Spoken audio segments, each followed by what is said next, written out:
Peace, family. What's good? I had this thought before I head off to bed. I'm trying to go to bed earlier, so I'm not going to make this a super long video. But something I hear often over and over and over and over and over again is if God is real, why do bad things happen? Why do bad things happen to good people, but why do bad things happen at all?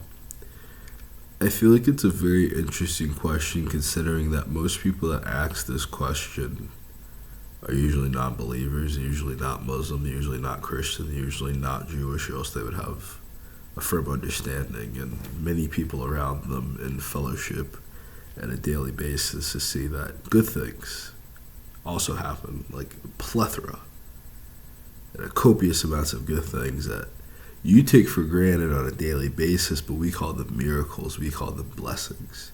We count these things and we find them things to be grateful for.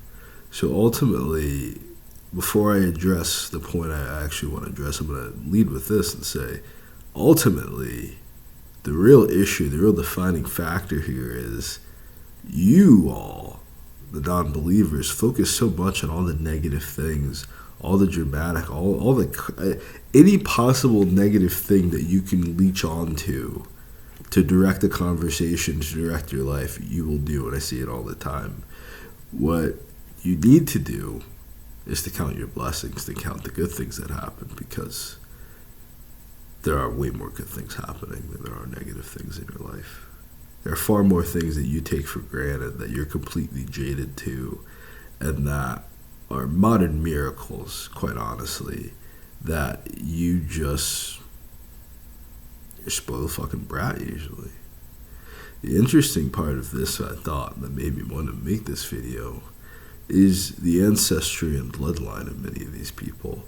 Why does God allow evil to exist in the world? To expose it. To expose it.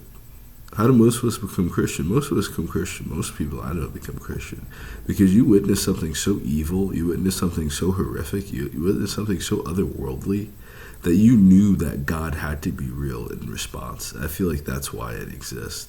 For some people, they want to make friends with the evil, they want to make light of the evil, they want the evil to one day accept them. For those of us that came to Christ, that came under the cross, we usually have seen something so evil and so fucked up that there had to be a God.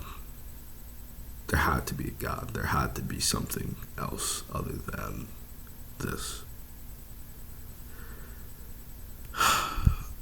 And I think the reason why, within that same breath, that the good, the miracles, the blessings, why all the beautiful things in the world are jaded or taken for granted, because I think the opposite is true. I think the same way a hater, when you're talking about how good things are going in your life, when you're talking about how well things are, when you're talking about all the things that you're developing, people see so much good in your world, they wish negative upon you. Things have been so good for so long that now things have to go bad for you to even it all out. I don't think it ever evens out. I think if you make the right decisions in your life, you're going to get some pretty good outcomes. I think if you make the wrong decisions in your life, you're going to get pretty bad outcomes. I don't think God is in control of good or evil on earth at all. We all have free will. We all have volition. This is, again, the interesting part of the people that ask these questions, the people that don't believe in God, is what are you doing in your life that you feel like you've done something so bad, so perverted, so horrific that God isn't going to accept you? What kind of conversations are you having? What kind of thoughts do you have? What kind of emotional distress? Like, what are you going through that you feel like you have to worship the devil, that you feel like God is the problem and it's not humanity? Because it's a serious cognitive dissonance to not realize that humanity is the issue with humanity. The entire book is about humanity's conflict with humanity. There is not a war between God and man. There's a war between good and evil. There's a war between men. There's a war between men and women. There's a war between men and men. There's a war between humanity.